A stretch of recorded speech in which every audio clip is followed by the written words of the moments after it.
Casanova e maçonaria. Por Elson Levi Eustáquio Pinto. O livro intitulado Conspiração Casanova, de Jacques Raven e Eric Jacomet, é um suspense policial, narra uma história que se passa nos tempos atuais, envolvendo e entrelaçando com fatos do passado. Não é intenção relatar a história do livro, mas um fato que chama a atenção. Refere-se de um personagem do livro, que a maioria já ouviu falar. Trata-se de Casanova. Quem foi Casanova? Giacomo Girolamo Casanova, simplesmente Casanova, nasceu em Veneza, Itália, em 2 de abril de 1725 e morreu em Duszków, Reino da Boêmia, hoje República Tcheca, em 4 de junho de 1798. Filho de Gaetano Giuseppe Casanova e de Zanetta Farucci, ambos atores de teatro, desde cedo, foi entregue aos cuidados da avó materna, tendo em vista que os pais viajavam constantemente com a companhia de teatro. Na adolescência, residiu na casa de um abade enquanto estudava direito na universidade, também aprendeu filosofia, matemática, música e medicina. Tentou seguir a vida eclesiástica e depois a militar, porém em ambas, ele não se adaptou.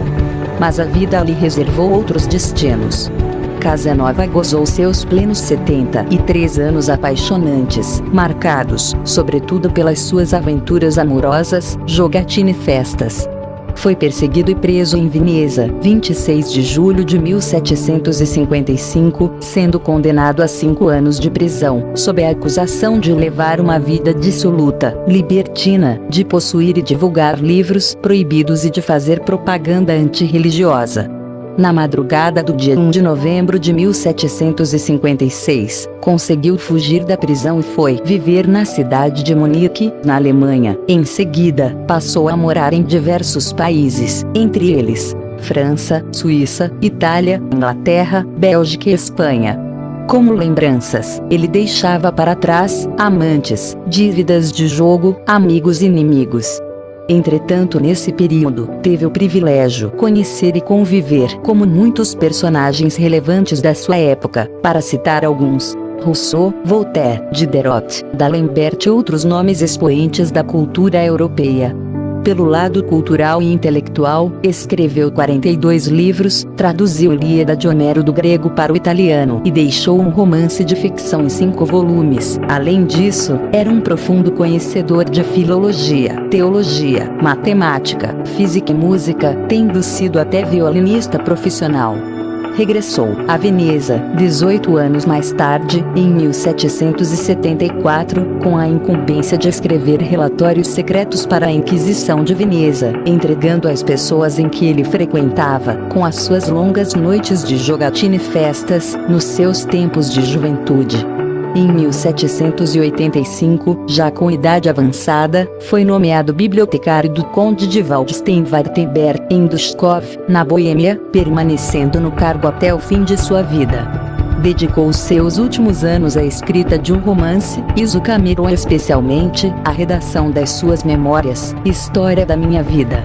O outro lado da vida de Casanova. Esse homem, por diversas vezes retratado no cinema, em séries de TVS e na literatura, sempre foi apresentado por uma aura mágica que envolve toda a sua vida de debochado, libertino, escroque, jogador inveterado e conquistador empedernido, que percorria os grandes salões das cortes e os bordéis das cidades, por onde passava, colecionando mulheres, de todos os tipos, das meretrizes do mais baixo nível, às senhoras e senhoritas da nobreza e da burguesia europeia. Pois bem, ele tinha outro lado da vida, pouco conhecido: ele era maçom.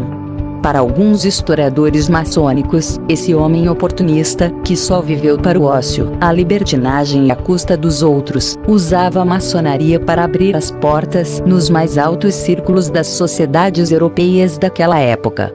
Entretanto, outros afirmam que Casanova levava a maçonaria muito a sério. Ele foi iniciado na franco-maçonaria, em Lyon, França, em 1750. Esse é um fato desconhecido por muitos e pouco explorado de sua identidade esotérica. Casanova dedicou sua vida aos estudos do ocultismo e dos mistérios, frequentou as antigas escolas de alquimia e cabala. Casanova desvendou os segredos da alquimia e completou o Magnum Opus, a grande obra, descobrindo o segredo da pedra filosofal, tal como fez seu companheiro de estudos, Saint-Germain. A maçonaria do século XVIII, da qual fizeram parte Casanova e outros personagens ilustres, era um tanto diferente do que temos hoje, principalmente em questão de práticas. A fraternidade, a espiritualidade e a busca pelos mistérios eram parte da rotina maçônica. A mensagem de Casanova era como um aviso aos que desejam entrar na maçonaria e aos que lá permanecem e sentem que existe algo faltando no âmbito espiritual. Somente aqueles que ingressarão e os maçons ainda dispostos a mudar essas condições, conseguirão restaurar o espírito da franco-maçonaria em suas lojas.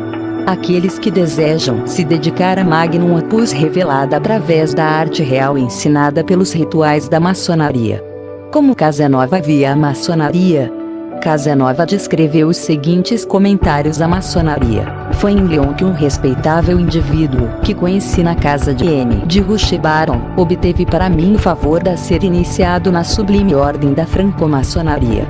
Eu cheguei em Paris um simples aprendiz. Poucos meses depois de minha chegada, eu me tornei companheiro e mestre. O último é certamente o maior grau da franco-maçonaria, todos os demais graus que iniciei depois são apenas invenções agradáveis, que, além de simbólicos, nada acrescentam à dignidade do mestre. Ninguém nesse mundo pode obter conhecimento de tudo, mas todo homem que se sente dotado de faculdades e consegue perceber a extensão de sua força moral, deve esforçar-se para obter a maior quantidade possível de conhecimento. Um jovem bem-aventurado que deseja viajar e conhecer não só o mundo, mas também o que é chamado de boa sociedade, que não quer se encontrar, em certas circunstâncias, inferior aos seus iguais, e evita sua participação em prazeres mundanos, deve iniciar-se no que é chamado de maçonaria, mesmo que seja somente para conhecer superficialmente o que é a franco-maçonaria. É uma instituição de caridade, que em certos tempos e em certos lugares, foi pretexto para criminosos agirem contra a ordem pública, mas existe algo abaixo do céu que não foi deturpado. Não vimos os jesuítas, abaixo das vestes da santa religião, impulsionar a mão com a adaga cujos reis deveriam ser assassinados. Todos os homens de importância, eu me refiro àqueles cuja existência social é destacada pela inteligência e mérito, pelo aprendizado ou pela prosperidade, possam ser, e muitos destes são, maçons. É possível supor que tais significados no qual os iniciados, fazendo a lei de nunca falar entre si sobre política, ou de religião, ou de governos, conversem somente em emblemas de moral triunfante. O mistério é a essência da natureza do homem, e tudo que se apresente para a humanidade abaixo de uma aparência misteriosa, sempre existirá a curiosidade e será investigado, mesmo quando os homens estão certos que os véus nada cobrem além de um código cifrado. Sobretudo, eu gostaria de advertir os jovens bem-aventurados que desejam viajar, buscar o conhecimento, a se tornarem maçons. Mas gostaria de adverti-los para serem cuidadosos em escolher uma loja, porque, embora a má companhia não possa influenciar enquanto dentro de uma loja, o candidato deve se guardar contra conhecimentos ruins.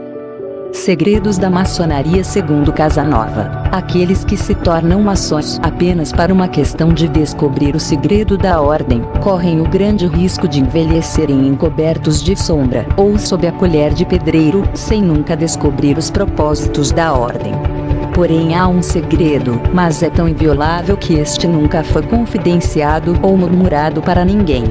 Aqueles que param sua jornada na crosta externa imaginam que o segredo consiste em palavras passe, sinais e toques ou que o principal segredo será encontrado somente ao alcançar o grau mais alto. Esse é um ponto de vista equivocado. O homem que adivinha o segredo da maçonaria, e para sabê-lo você precisa adivinhá-lo, alcança esse ponto somente por um longo comparecimento em lojas, através do profundo raciocínio, comparações e deduções. Esse homem não confiará o segredo nem ao seu melhor amigo da maçonaria, porque ele está ciente de que se seu amigo não descobriu, ele não poderia fazer nenhum uso deste após ter sido sussurrado em seu ouvido. Não, eles mantêm sua paz, e o segredo será, portanto, sempre um segredo.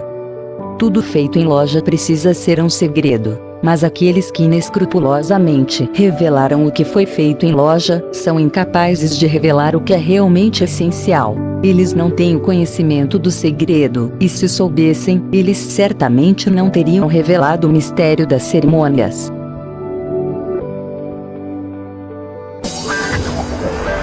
Inscreva-se no nosso canal e acione o sininho para receber novos vídeos.